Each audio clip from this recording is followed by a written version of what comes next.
She demanded, "Give me your phone password if you have nothing to hide." I replied, "Fine." Then I gave it to her. The color drained from her face when I asked for her phone's password. I used to think trust was built on actions, not just promises. That was before my girlfriend of 3 years, Kayla, decided to throw our entire relationship into question over a laptop password. I'm 28, she's 26.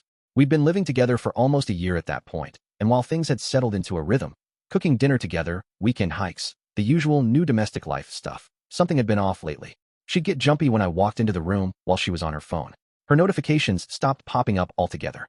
The way she smiled at her texts looked different, private, almost smug. I didn't want to jump to conclusions, but she was also getting irritated over small things, like me leaving dishes in the sink for 10 minutes, or taking a call from a female coworker, even though she knew the entire team. But the real turning point came on a random Tuesday evening. I'd just come out of the shower when I saw Kayla sitting on the edge of our bed with my laptop in her lap. The screen was locked. She looked up, already annoyed. "Why do you always keep your files locked? What are you hiding?" I blinked, still drying off my hair. "Because I'm a data analyst. I work with NDA stuff every day. It's literally in my contract to keep it secure." She gave this look, part disbelief, part accusation. "If you're not hiding anything, then unlock everything.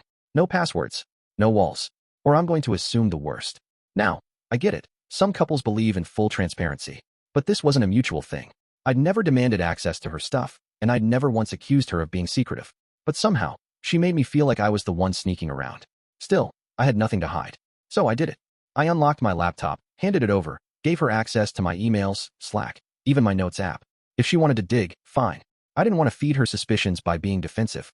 She sat there for almost 2 hours, scrolling through folders, clicking through my browser history, reading emails that were mostly about dashboard bugs and budget reports. Every so often, she'd mumble weird, under her breath. Her face shifted from determined to disappointed, like she wanted to find something, but couldn't. Eventually, I asked, "So, did you find whatever it was you were looking for?" She didn't meet my eyes.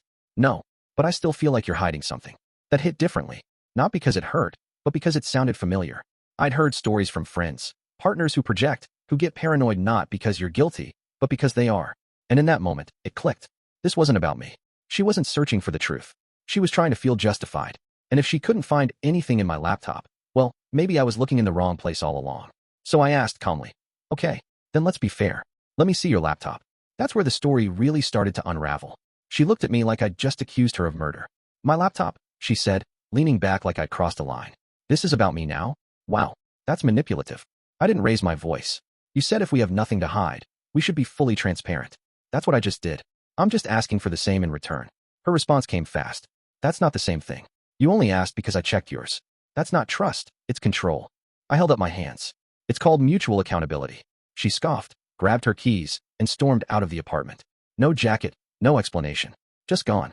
I sat down on the edge of the bed and stared at the closed laptop she left behind. Her charger was still plugged into the wall. The laptop itself? Dead. Typical Kayla, always forgetting to plug things in. At first, I told myself not to go there. To wait, to talk it out, to believe there was some misunderstanding. But that thought didn't last long. Something about the way she flipped the script, how quick she was to deflect, how eager she was to dig through my files, but suddenly clutched her pearls when the tables turned, made me pause. And honestly, her reaction said more than anything she found on my laptop ever could. I didn't go through her stuff out of revenge. I went looking for clarity. Because someone who demands openness but refuses to give it back isn't protecting their privacy. They're hiding something. She came back a few hours later like nothing happened. She brought Thai takeout, my favorite, and even kissed me on the cheek as she set the bags down. The whole mood shift was almost surreal. "You want to watch something tonight?" she asked, pulling out the spring rolls. I could really use a comfort movie. I nodded, smiled even, and played along. But in my head, I was already planning. The next morning, I told her I had a meeting and left a bit earlier than usual. Drove to a nearby electronics store, picked up a universal charger for her MacBook, and headed to my office. I didn't plug it in right away. I waited until lunch, when no one else was around. As soon as it booted up, the login screen appeared. I knew her password. It was a mix of her dog's name and a birth year she never used. One she once told me was easier to remember than her own. I typed it in. It worked. Her desktop was cluttered. PDFs, screenshots, shopping receipts, and a folder labeled archive. Inside that folder, a file named fb_export_tyler.zip. I double-clicked. Inside were months of Facebook Messenger chats. Her and a guy named Tyler. I didn't know who he was at first, but it didn't take long to figure it out. He was her ex.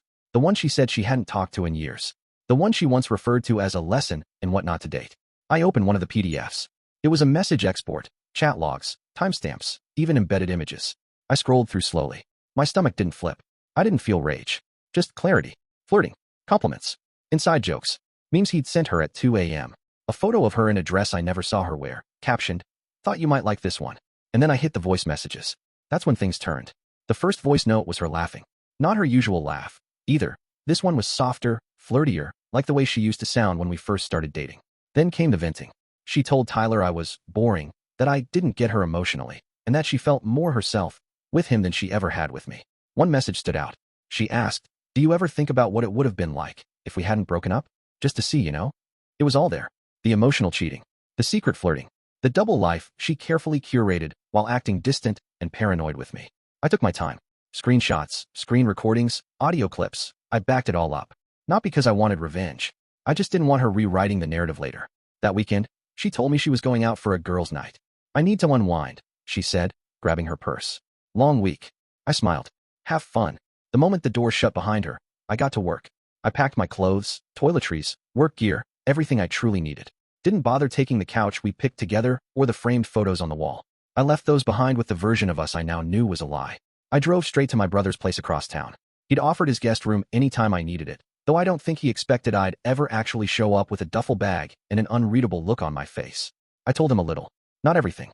Just enough to say I was done and needed space. Before leaving the apartment for good, I taped one single note to her laptop screen. Nothing long, nothing dramatic. "Since you love transparency so much, I figured you'd appreciate the chance to explain this to Tyler's fiancée too. Already sent it. Enjoy your new level of honesty." Then I blocked her on everything. No long texts. No final argument.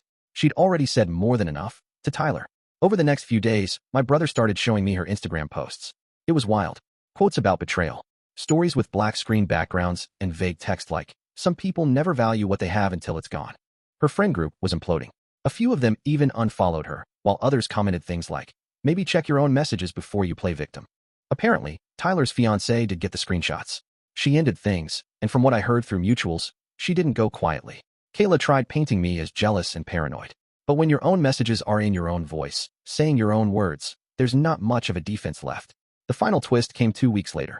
I got a message from Tyler. "Hey, I didn't know she was still in a relationship with you. She told me you were just roommates. I'm sorry, man. Hope you're doing better." That was the closest thing I got to closure. And honestly, it was enough. For anyone reading this who's ever been made to feel suspicious for trusting their gut, who's been asked to give up privacy in the name of love while their partner kept secrets under lock and key, remember this. Trust isn't about access. It's about consistency. And sometimes, people don't ask to see your phone because they're afraid you're lying. They ask because they are.